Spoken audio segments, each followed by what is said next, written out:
Hi everyone, welcome back to our fifth workshop in this verification workshop series. My name is Trina. I'm the Southeast Asia Teaching Fellow for Google, and today we'll be covering about verifying location and time. But first off, if you followed our last workshop that was done by Owen, we actually had a little exercise at the end of the session. I wonder if any of you managed to get it right. So the exercise given was, the first one was take a username, a friend, someone you know, or your own, or someone famous, right? And see how many platforms you can find it being used on. I think this is particularly easy and simple. And then second task is choose a Twitter account, use truthness to find its first tweet, the hashtag it has tweeted the most. And the third task was what are the 3 most recent changes to Elon Musk's Twitter profile. Now, I would just run through very quickly this little exercise that was given last week. So the first task, take a username, right? And as Owen mentioned, there was this tool called instantusername.com. You could go to the website and you can just key in the username. In this case, I use Elon Musk, and you can see where under which social platform that username has already been taken. And the second one is called choose a Twitter account, use truthness to find its first tweet and the hashtag he has tweeted the most. Now, if I could just do a demo right now very, very quickly. Let's just pull this up. Okay, so when you go to truthness, you can actually just insert a screen name. In this case, I'm going to use myself as an example. And then I hit analyze. And then here it pulls up my Twitter account and information. Let me just make it bigger so they can see it. And you can see here on the left tab, you know, there are plenty of different information that you can like peruse from weekly activity to mention websites and even hashtags. So the first task was to find the first tweet, which you can see here. It says that I joined Twitter on 6th of May 2009, and so I can click on check first post.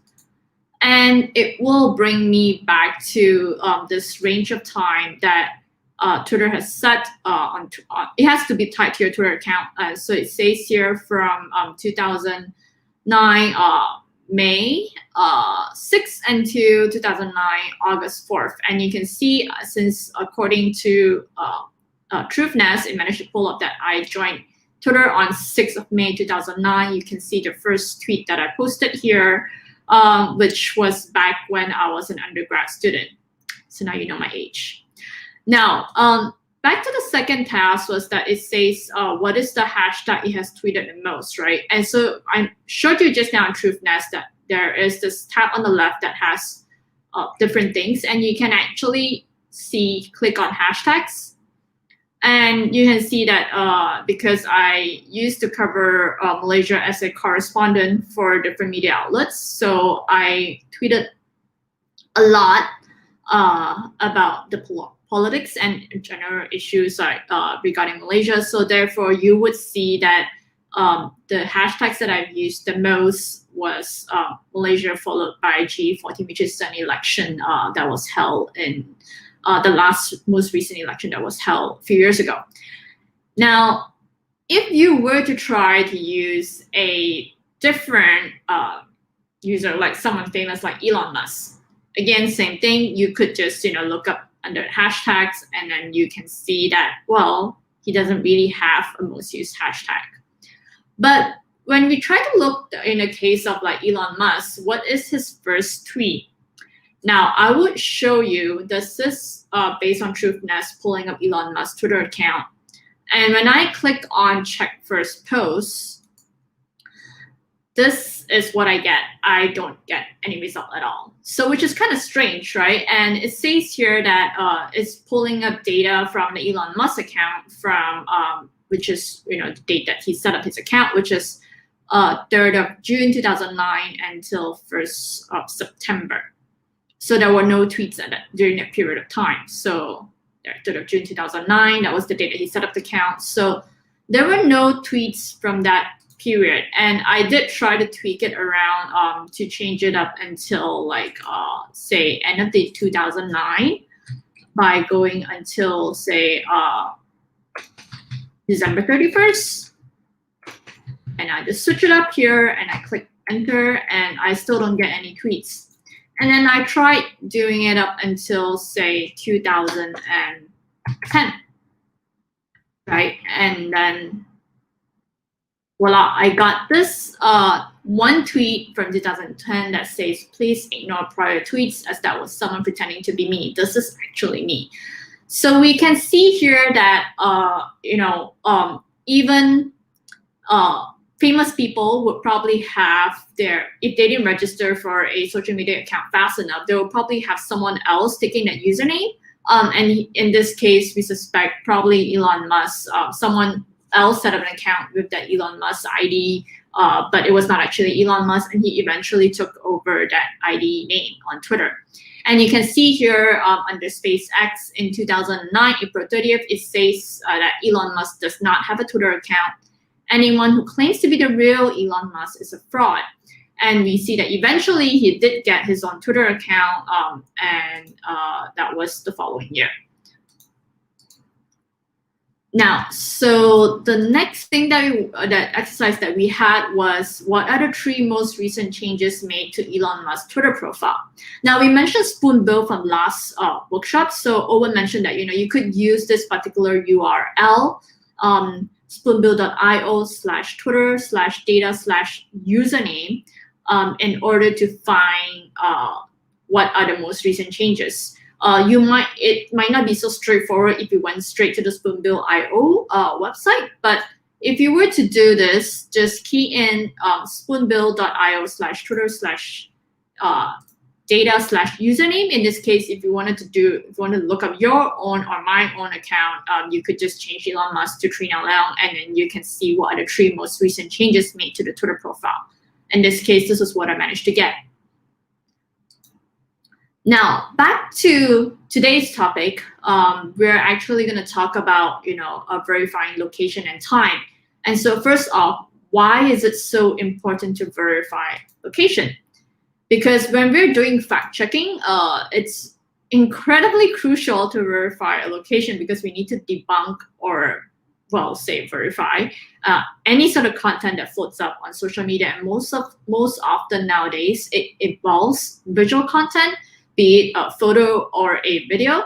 So if there's a hoax, we can easily debunk it by verifying the location. So this is an example of a video of what looks like it was recorded outside of Buckingham Palace. So I will play it, and so you can have a look at it.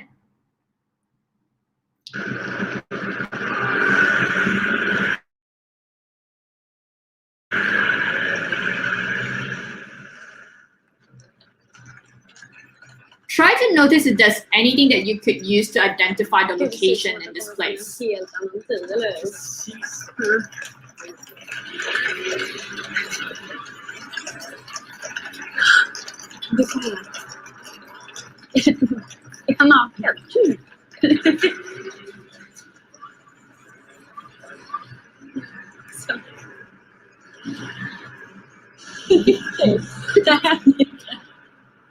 So it looks pretty funny that some dude some guy who is obviously not dressed climbing out of a window of the Buckingham Palace. Now it might look like, okay, something fishy is going on. What's happening in the palace? Is someone having some extra fun?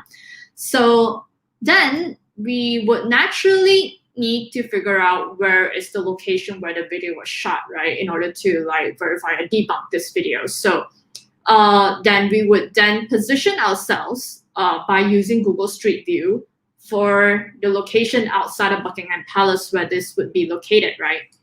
And so then we position ourselves on that spot and we look at it. And we can see that, that the relevant section of the palace seen here does not resemble what was seen in the video. So we can obviously, the one on the right is from the video, the one on the left is from Street View. So we can see that obviously the windows are very different, and we can tell that this video is likely manipulated. So, and the next thing that this other video that we know that has been done by the BBC. This report is award-winning report. Sorry, so it actually details the massacre in Cameroon, and it used geolocation techniques to confirm where the video was recorded. And in this case, obviously, in a place like what you see in the terrain, there is no buildings that you can use as an identifier. So you could then just only rely on, say, the natural landscape, be it trees, mountain backgrounds, and in this case, they actually watched the video second by second and managed to realize that there is a big landscape mountain range in the background, which then they then managed to identify and geolocate it according to what was told to them, the likely location. So that's how they managed to confirm it. And you can see here, based on satellite view, it is the same mountain range, and you could tell from the satellite view that there is a village down here in the valley. And so the other thing that you could actually do is to identify spatial relationship in the video or a photo. So in this case, often when you talk about spatial relationship, it can be between buildings. This is the example that shows between buildings, but it can also be between natural setting, right? As in like the distance between the first tree and the second tree, or between like a building and a tree. So that can also be used to identify a location. So to get the exact location, you will have to check where things stand in relationship to each other. So this is the example of a video of a protest. And so at one point in the video, you could see in the background, there are several buildings, and you would try to identify, because this building in particular has a logo on it and it looks a little different from the others. So you could try to use this as your main focal point and to match it up with other buildings in terms of relative distance to this particular building in the center. So then once you marked it, you mark and you try to figure out, okay, I'm going to use this building as my reference, and I'm going to use this tree and these two buildings behind it as also relative to sort of measure the distance and sort of figure out if this exact location. And then you would then go to the Google Street View to look for this exact place, because usually when people tweet or they Instagram post it, they will always mention that this protest is happening at this particular location. So they'll mention probably the landmark or the street name in a city and a country. So then you would then probably be able to look around the area on Google Street View to actually narrow down to the precise street and location where the protest video or photo was shot. And so the things that you can look for in when you're verifying visual content is that obviously you will look at street layouts, if it's a T-junction or a dead end, or if there's anything close by. It can be architectural details, buildings around it, or in this case, elevated highway or a train, railway above an elevated railway. It can also be statues and monuments. We've seen this being done as recent as last year when we saw a lot of protests happening in the US. So they were looking out for landmarks of statues and monuments to actually verify the location. And you can also look out for street signs and shopfronts. That can also give you a clue to the language and place. And you can also look at license plates, because obviously every different countries and even down to different cities would have a different way of naming their license plates. And of course, last but not least, is also terrain topography. If you do not have any of these man-made structures, then you could also look at terrain and topography in order to verify a location. So it's a given that we need to pay very close attention when we are trying to geolocate a place. So we need to look out for small details or clues. If there is nothing that I mentioned before, there are no street signs, then nothing that can identify, then start looking at perhaps, shirt or caps, that have logos, which would be able to help you to identify perhaps even vaguely an organization where it could be located. So this is another example, right?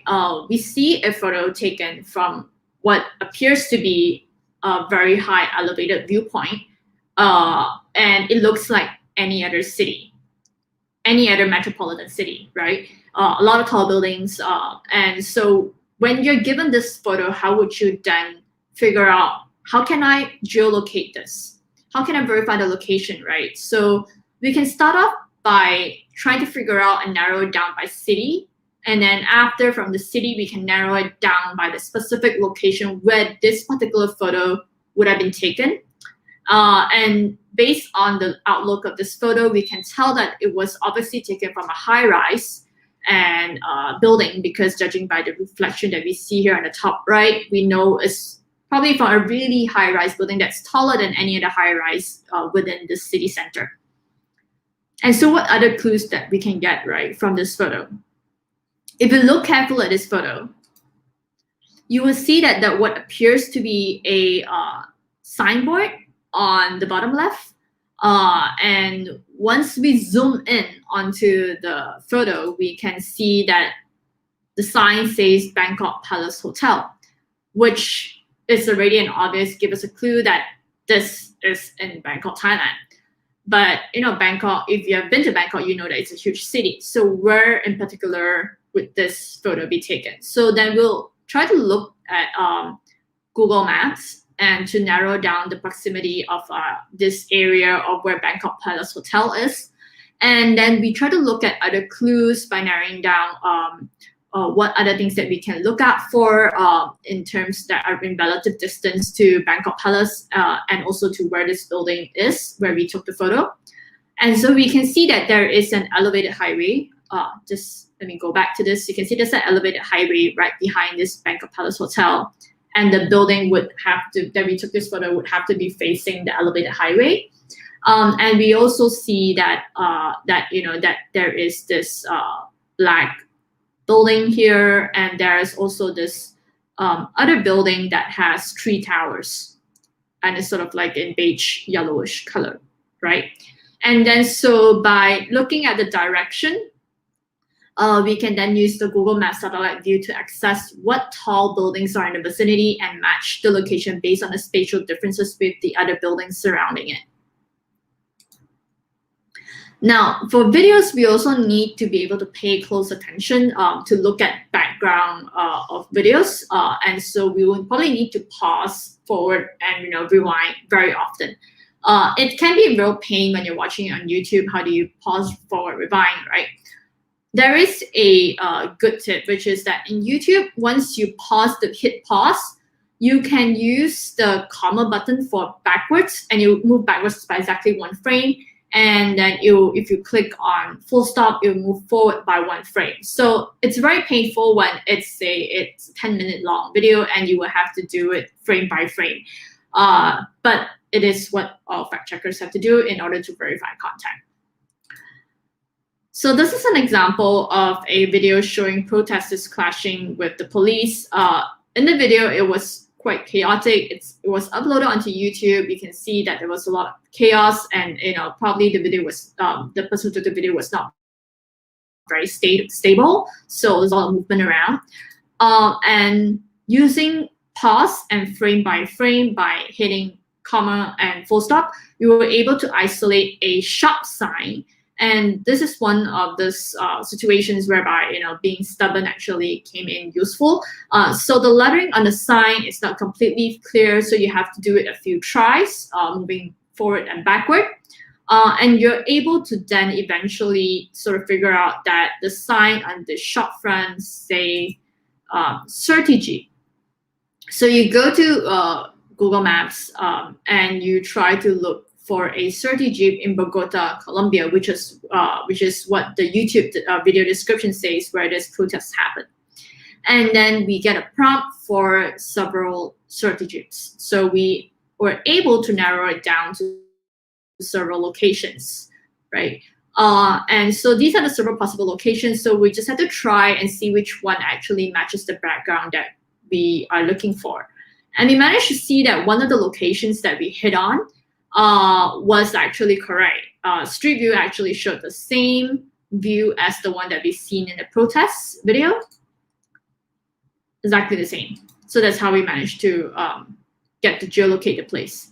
And of course, we also need to be mindful that we need to look at the caption and description, be it on YouTube or Twitter or Instagram. And in this case, it says here that this particular Twitter video that was uploaded onto Twitter says that it's taken at Bangkok's Democracy Monument. And so then you would then start playing the video, pause, and try to look for if there's any indicator of the monument or even any landmark, right, that you can use to identify on Street View. And we eventually come across at one part of the video what appears to look like a monument on the top right. And then so we go to Google Street View and look up the monument, and we managed to find the exact same monument at this location. So we know that this protest indeed took place in this particular location that I mentioned. But of course, this is provided that we get Street View. Not all locations have Street View. And then you would have to then rely on alternatives, which is, we need to develop the skill to examine satellite view. So there are tools that are able to help you out in this. If you were able to look, if you want to look for a satellite view, Google Earth is one way. So Earth is available on web. You can just use it as a browser, open a tab, go to Google Earth web. But you could also download the offline version, which is Google Earth Pro. So once you download it, it's compatible for both Mac and also Windows. It provides historical imagery as well. So this can come in handy if you need historical imagery for satellite views, and you're able to do that by using Google Earth Pro. So, and what might stand out when you view things from above. So this is an example of a video of what was uploaded, and they claim it to be, the aftermath of an airstrike in Arbil, which is a place close to Damascus in Syria. So the video is only 16 seconds long, but there are several features that we can use to help identify the location. Obviously, because it's in Syria, we won't get street view, so we'll have to rely on satellite view. And the key features here that we can see, I'll just first play the video so you can then try to make use of your keen eye and see what are the features that you can identify.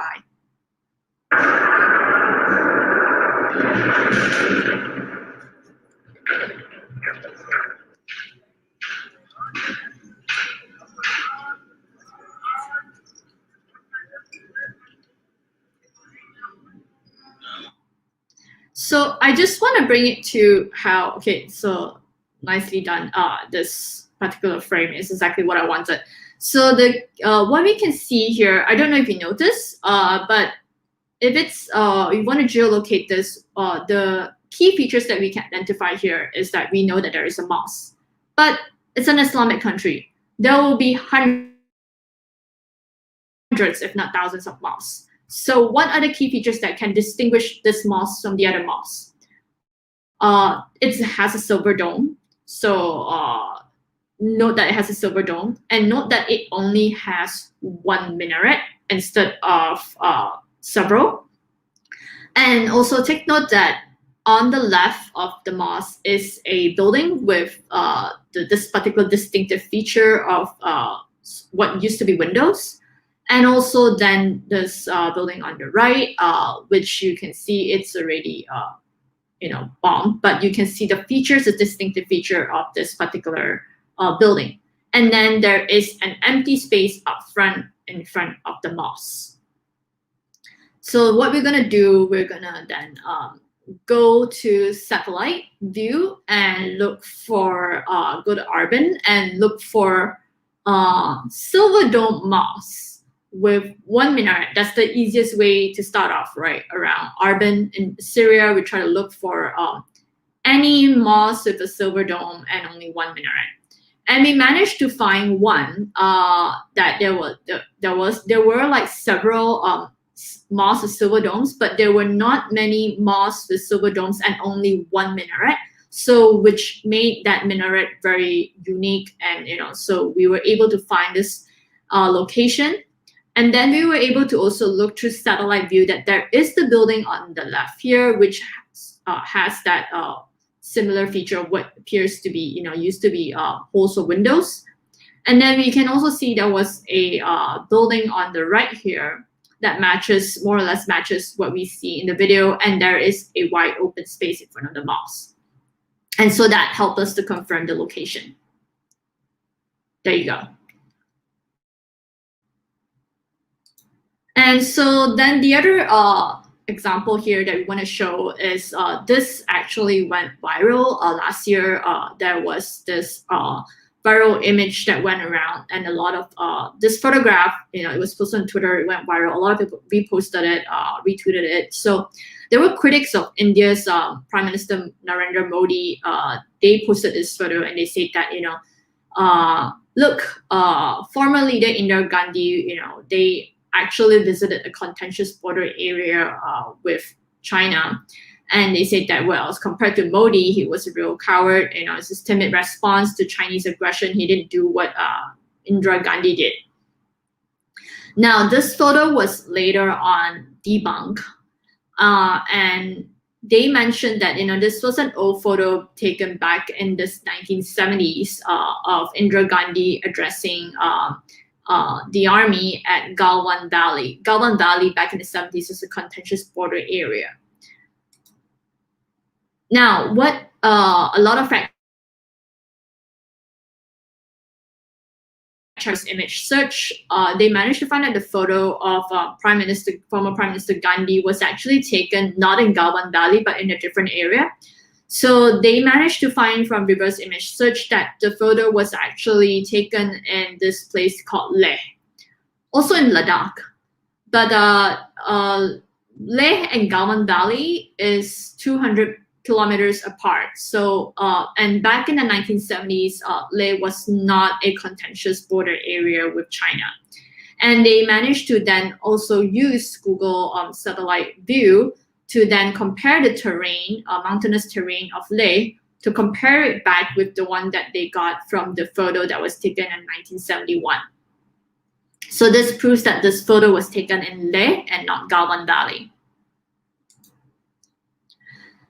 So we can also use satellite view and then use labels to help find the correct location. But sometimes we want a clearer view because the labels can get in the way.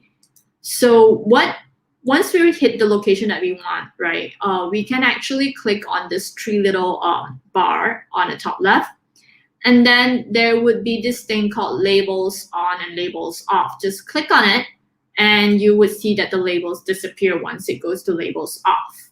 So that gives you a clearer view, an unobstructed view, whereby you don't have to be blocked by all the different labels of buildings and street signs. So that's just Google, right?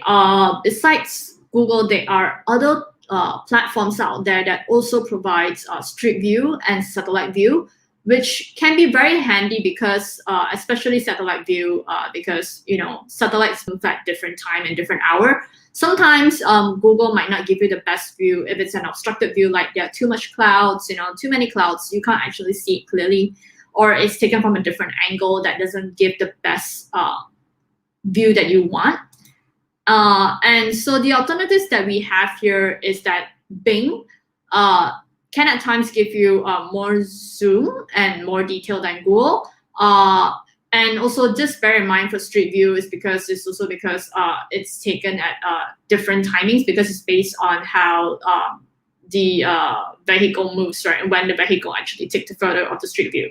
So it's just like also satellite view, like if Google take a street view and the vehicle went through that particular street, but there were, say, delivery trucks or double-decker buses, blocking the view of the shop, then you might not be able to see the streets or the shop sign, right? But maybe Bing took it at a different timing, and so they were able to get a better street view. That can also happen. So Baidu gives a great imagery from mainland China. So if you're covering China or you have video or visual content that you believe that would probably originate in China and not somewhere else as it is claimed, then using Baidu would be great because Baidu has excellent imagery for both street view and satellite view that are available for China, not on other services.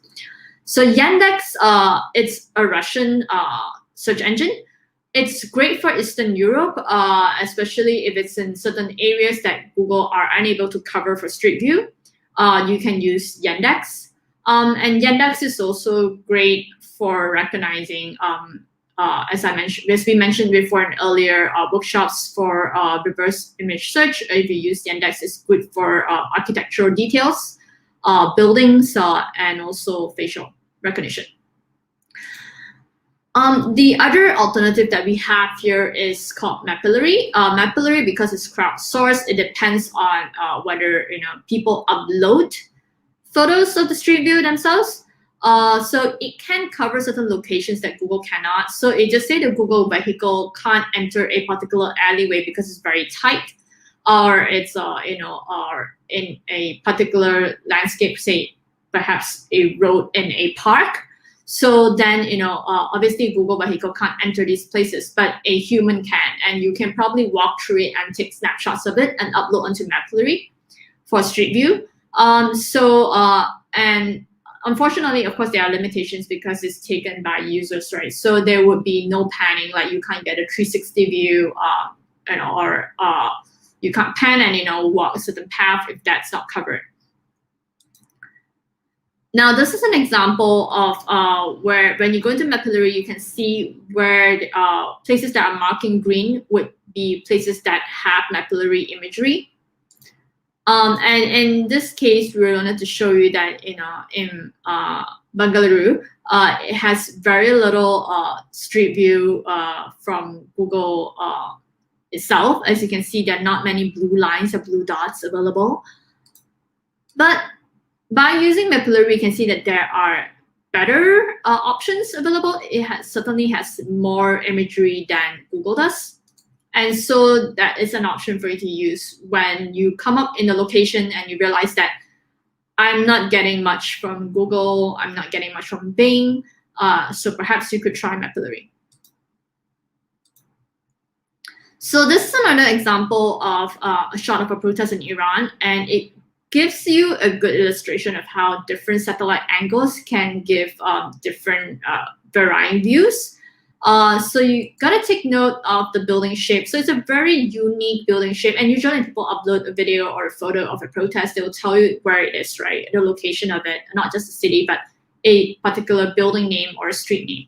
So you will go to that location, and in this case, you use satellite view because of it's Iran.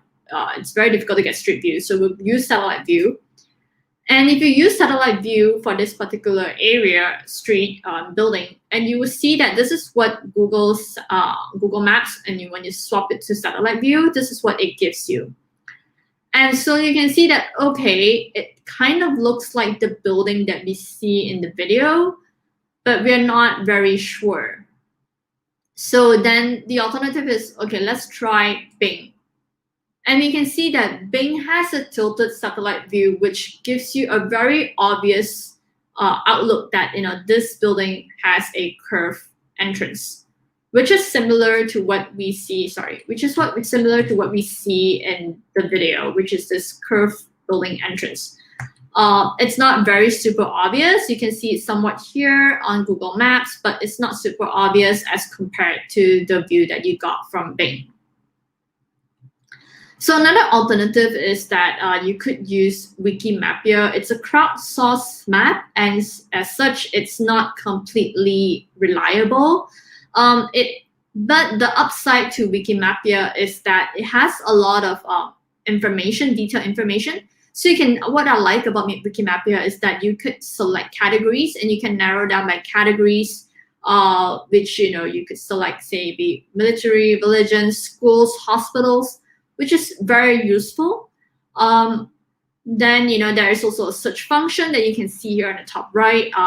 And one example that I want to show you is that, okay, once you hit category, which is pretty interesting, you could hit hotels. Obviously, there will be a lot of hotels in a city like Jakarta. But what's interesting is when you hit power station, and you can see that, oh, there are this many power stations in Jakarta itself. So then this is one example of the usage of Wikimapia. And the next is, sorry, we'll need to give you the URL for Wikimapia. Owen will drop that shortly. So the next is how do you determine the date and time of a visual content that you managed to get? So there you go. So we talked about this. If you followed our verification challenge for university students, we actually talk about timestamps. So when we want to verify location, first is location, another one is date and time, right? Because it could have been taken in the correct location, but maybe it was an old video or an old photo. So we talk about upload time as well for social media. And we mentioned before that Twitter, it's determined by the time zone your computer or device is set to. And Facebook, likewise, is same as Twitter. And YouTube is actually according to the US time. Then you would need to then convert it onto your local time. And then Instagram also follows the US time or coordinated universal time. So you need to right-click on timestamp, go to inspect, and actually then get the time and convert it into your local time zone. TikTok is a bit more complicated. It uses a unique time code. And so you need to search your source code for the first instance of create time because that is the upload time. The second instance is actually the account created time. So then from Unix time code, you need to convert it onto your local time. That's like for social media, right? But the other thing that you need to take note is also to corroborate the content itself, to look at objects, weather, and shadow. Now we'll first look at corroboration. So corroboration, then you need to ask yourself if it corresponds to the news report or social media comment. Is there any other content showing the same incidents? So that's one way to tell whether this particular video is new or old, because sometimes if you see that that is the only video out there, it would kind of look kind of odd, especially if it's a protest. Second thing is you will need to look out for objects that would suggest a date range. For example, movie posters, sale announcements, especially if it's time sale, product launch, promotion advertisements, seasonal vegetation, structures that have recently appeared or disappeared. So I would want to give one example that I will copy the link and you can actually have a look at it and read through it. It's a very long explanation article, but it's very good because it explains to you it's an investigation done by Bellingcat, and they verified the location of the video that a criminal on the run posted on his IG account. So basically this guy, he murdered someone in Netherlands and he fled to the Middle East and was in hiding for a long time. And so he was trolling the police by constantly uploading posts on his Instagram account. So then Bellingcat actually verified the location of a video that this criminal posted on his Instagram based on one of these things, which was the flowers that bloom in his backyard. So, and they use that to determine if the video uploaded is actually recent or not, because the flower would actually only bloom in a certain season.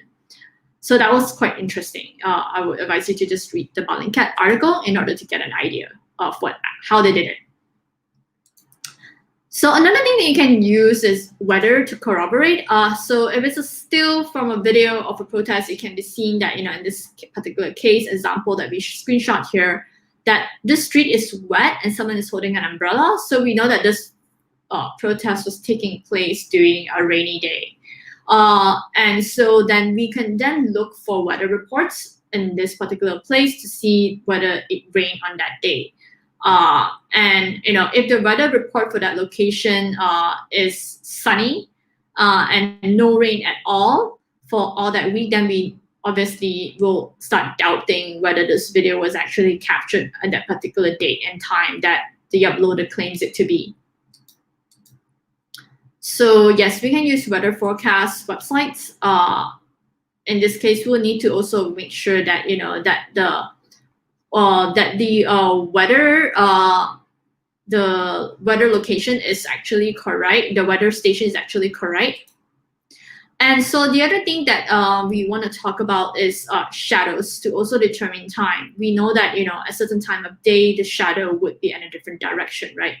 So you can estimate based on the shadow on a time of day. And if you're interested, you could even go to this tool called suncal.org to play around with it. It's a little complicated, but if you're really into verifying geolocating and also verifying if a particular video or photo is taken at a particular time and date, then using SunCal is actually also a very useful tool to determine the time of the photo or video.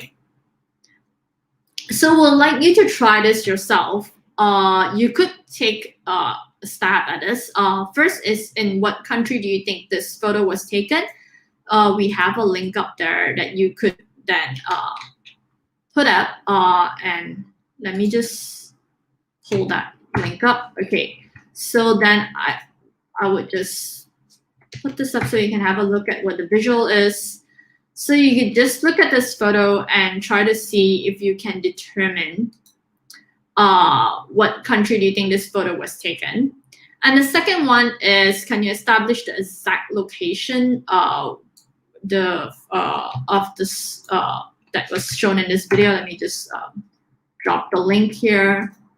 And so you need to find a street view that confirms the location. So you can just have a short look at this. So there's a description, and you can just watch through this video to sort of look and geolocate this using Street View. I think there are a lot of clues that can be used here. And third is, was the satellite view captured in the morning or evening? And the link is here, and I will also open that just for you to have a look.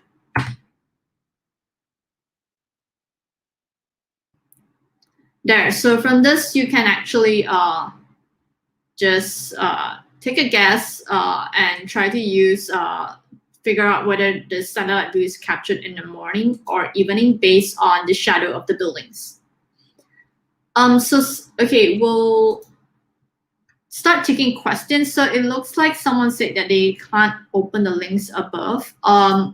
I just opened it and it worked for me. Perhaps you could try a different browser or open a new tab or new window tab and see if it works. If it doesn't still, then I would suggest clearing cache in your browser. That usually helps. So yeah, you just gotta copy and paste the links that I posted in the comment section. So we'll go to taking questions. If there are any questions, you can ask them now. As usual, we gotta we appreciate it if you give us your feedback. And so we'll come back to answer and address the little quizzes or little exercise that we posted up just now for the 3 links. We'll come back and address the answer for that on Wednesday. So you have 2 days to play around. I mean, it's just a little teaser for yourself to see how good you are with geolocating places. So you could just play around with it, and we'll give you the answer on Wednesday. In the meantime, you could try filling up the feedback form. We value your feedback simply because we want to know how we can improve our workshops, or if there simply any content that you feel would be relevant for yourself as a journalist or a fact checker, and you would want to learn about those particular tools or courses or lessons that you think that you can't find elsewhere, and you want those to be taught. You can actually just also fill in the feedback form. We'll actually look at it, and if there are any good suggestions, we'll actually run workshops on that. So I did run a workshop on data visualization because of someone's feedback on, they don't know how to use the tools that we talk about. So I ran a step-by-step visualization course back in March, which you can also find on the GNI YouTube page. Once you fill out the feedback form, at the end of it, there is a tip sheet link, and that would give you tips on links of the tools that we talk about during this entire workshop series.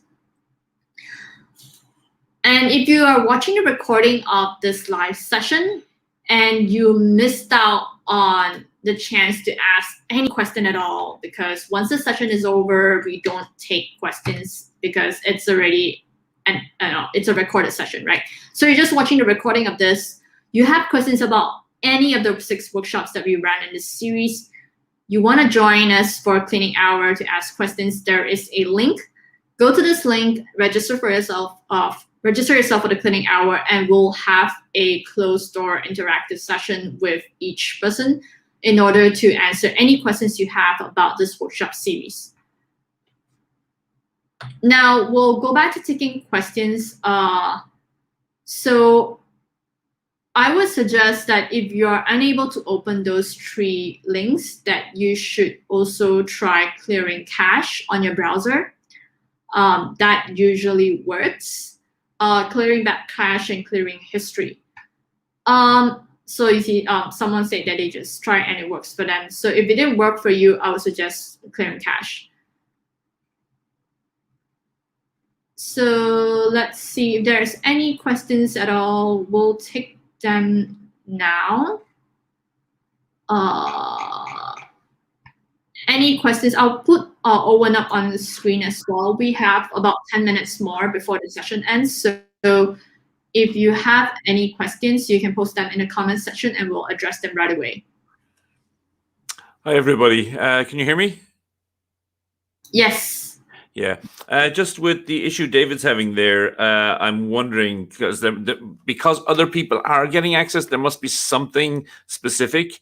I will try seeing if I can simulate being in the Philippines and if it's blocking anything in particular there. Otherwise, David, my contact details, Trina's contact details are on screen there. I'll give you mine as well, and get in touch with me and remind me that you couldn't get to this, and I'll try and see, can I figure it out for you. I'll just stick in my email there. And anyone who's having any issues with that, I will try to have a look and see if there's a particular reason why it might not work for anybody in particular.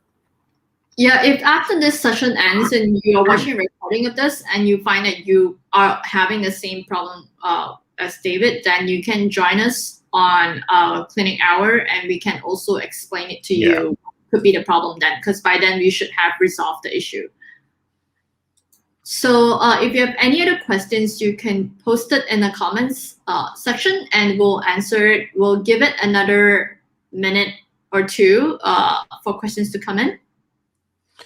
Yeah, and just a couple of things as well that I want to bring up. One of the things we should never forget, I know geolocation is a very visual skill, but don't forget to look around and see what other people may be saying. Trina brought up the example there of Indira Gandhi, and that was sent to me by a colleague in India, and they're saying we're really having a hard time trying to figure out where this is. And the first thing I did was went on social media and started looking at the chatter going on around this particular picture. And somebody at one point did say, I don't think that's Ladakh. I think that's Leh in Kashmir.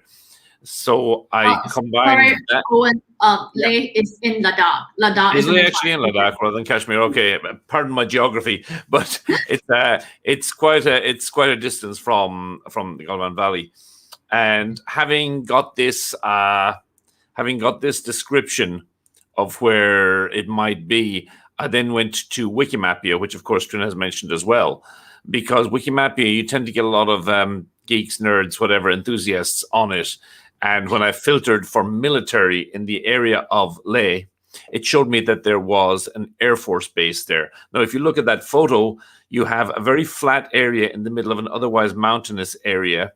You have a lot of people who appear to be military. So one of your hunches could be, yes, that could very well be an airbase. So I then zoomed in on the area around the airbase in Leh went down to that level and started to turn it around, and eventually did come up with enough points of reference to say that, yes, this picture was taken from right in the middle of the Indian Air Force Base in Leh, therefore not in Golgan Valley and Ladakh. So I also posted the link to a story published. I think if you were to Google search it, there were several news sites that actually published the debunk to this particular tweet that went viral. A lot of politicians started tweeting it without actually fact checking, so it went really viral. So news sites started fact checking it, and I posted the link. You can copy and paste the link to read the article on how they managed to debunk the tweet. If there are any other questions, you can try posting it now. We'll give it 1 more minute. Otherwise, if not, we'll end the session at 6:53, 6:54, in another 1 or 2 minutes.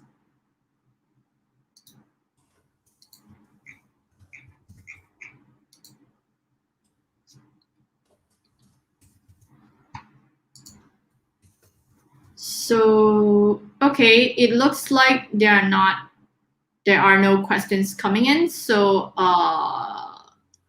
Owen, do you want to wait another minute, or should we just end here? I think we're fine. If there are questions that occur to people later, they have everybody has contact details for us. But please don't feel shy about reaching out.